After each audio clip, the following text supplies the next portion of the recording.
be poked through. So like that's huge. That's huge for a character, especially with the mobility and like the egg projectile. Honestly, is really good too. And also just kind of tag on to another thing here with MkLeo. #1 in the PGR, but #6 in the Wi-Fi Warrior rankings, and that's competing in a few tournaments. Like 3 tourneys. Yeah, man. But no, and MkLeo's talented, dude. I do want to go back to what you just said, speaking as a Byleth player. Yoshi sucks for Byleth because you cannot shield poke him. One of Byleth's biggest setups is landing with Nair and getting the shield poke Nair dash attack. You can't do that versus Yoshi, so it takes one of your biggest startup tools off the table. And Leo has to play around that. He's already doing a very, very good job of doing so, but it's most certainly not. I was about to say most certainly not the stock yet, but wow. Well, I mean, hey, that's actually one of the things here that Yoshi does struggle against is sword characters, those big disjoints, and Byleth does have some pretty good disjoints, and MkLeo is definitely making them count right now. But again, like one of the other sides of it, like you were mentioning, like it doesn't have the shield poking option, but the other side of it is that Byleth is a bit slow in the air, a little bit floaty, so Yoshi could really take advantage of that. But again, dealing with huge disjoints on a sword character like Chrom's a huge problem for Yoshi. Now, I'm not trying to compare Byleth and Chrom, but great up air. Same right character. on that stock. I mean, identical. Yeah, same moveset. They're echoes. Same blue hair.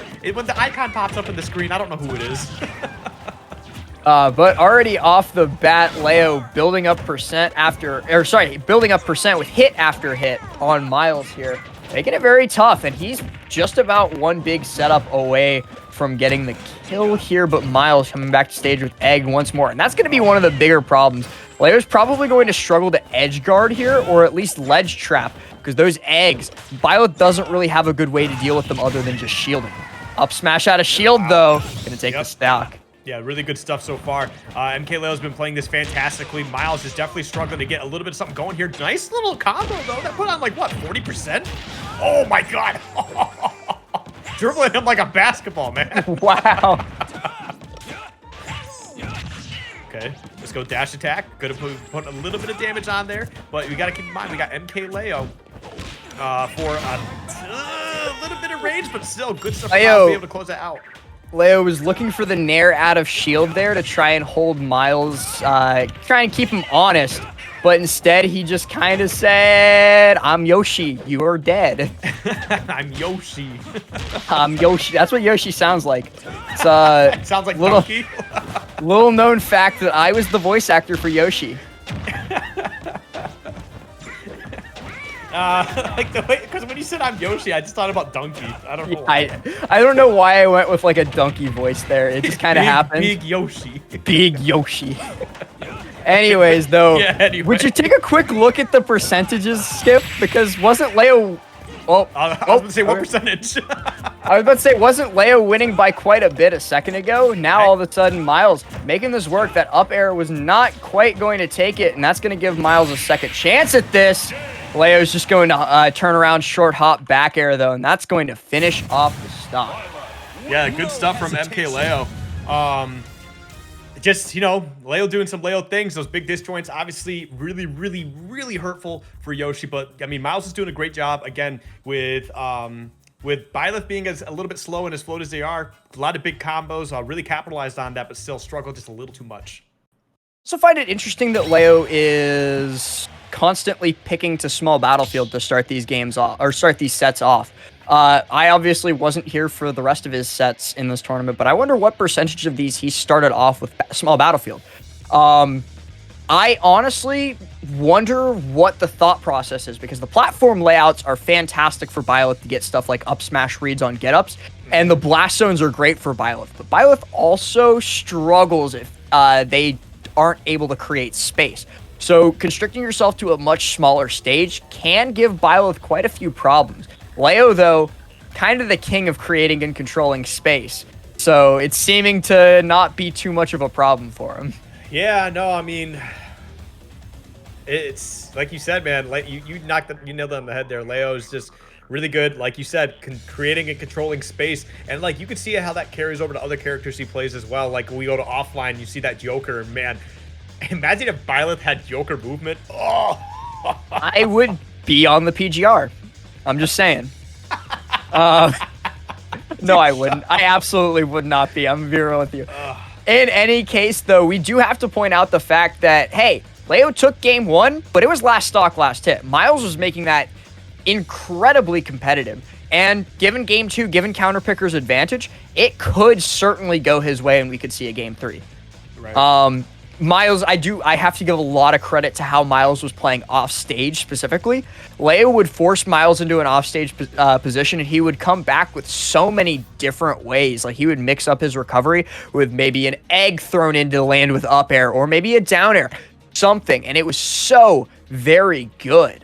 Yeah. I have to give so much credit to that.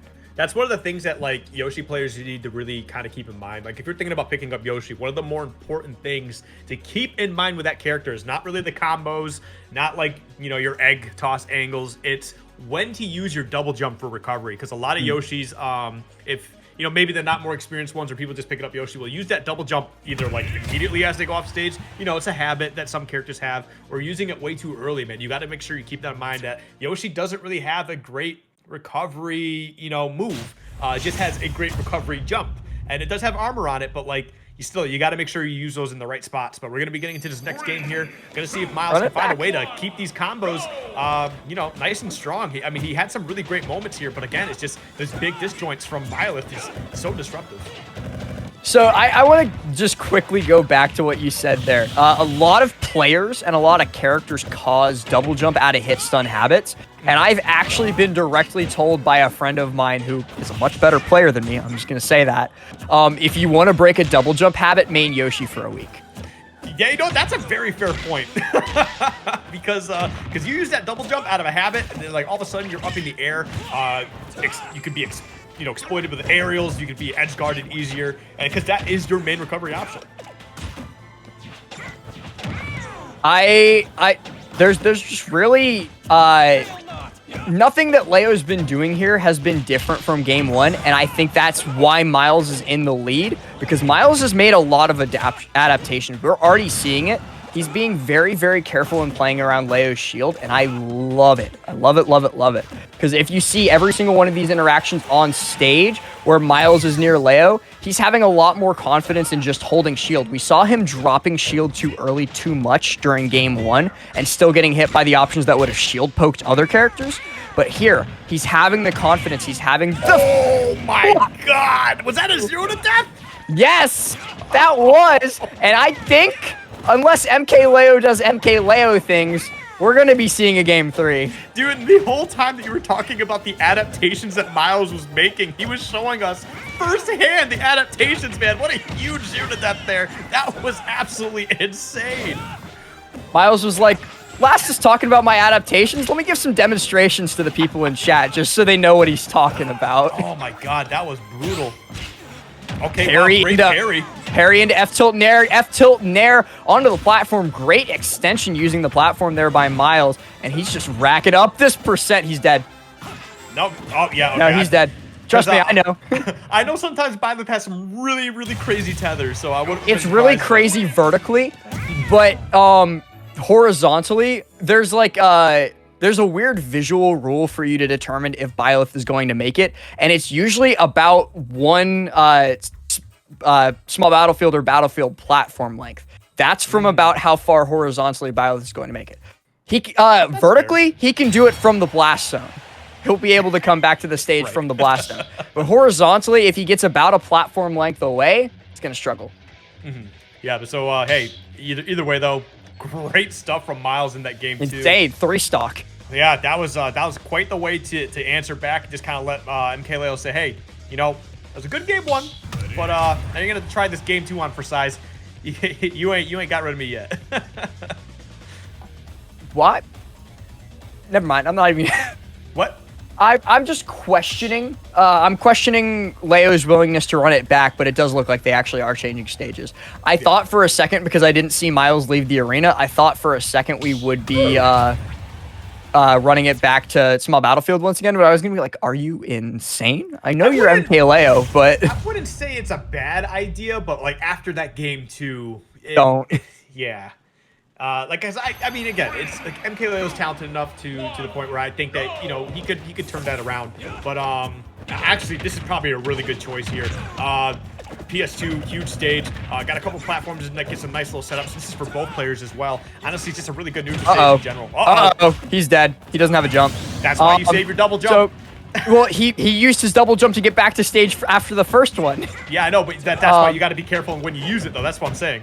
Yeah, but I think we talked a lot, of course, about the adaptations from Myles Game 2, but already off the bat, great, beautiful, amazing, insane gameplay and adaptation from Leo to start off Game 3. He definitely wants to go into top 8. And honestly, looking at this bracket based on the upsets that have already happened, Myles might be Leo's biggest threat before Winners Finals. Maybe. We'll see, though. At least projected bracket-wise, it'll either be Raven King or Chag, maybe? It'll either be Chag / Raven King or you in Me? Winners Final. Yes, you. Wonderful_skiff. In Winners Finals alongside either Leo or Myles, because I honestly don't see... I could see Passion making it, honestly. The Steve who upset Sharp. Making it alongside to Winners Finals, but he's got a hill to climb.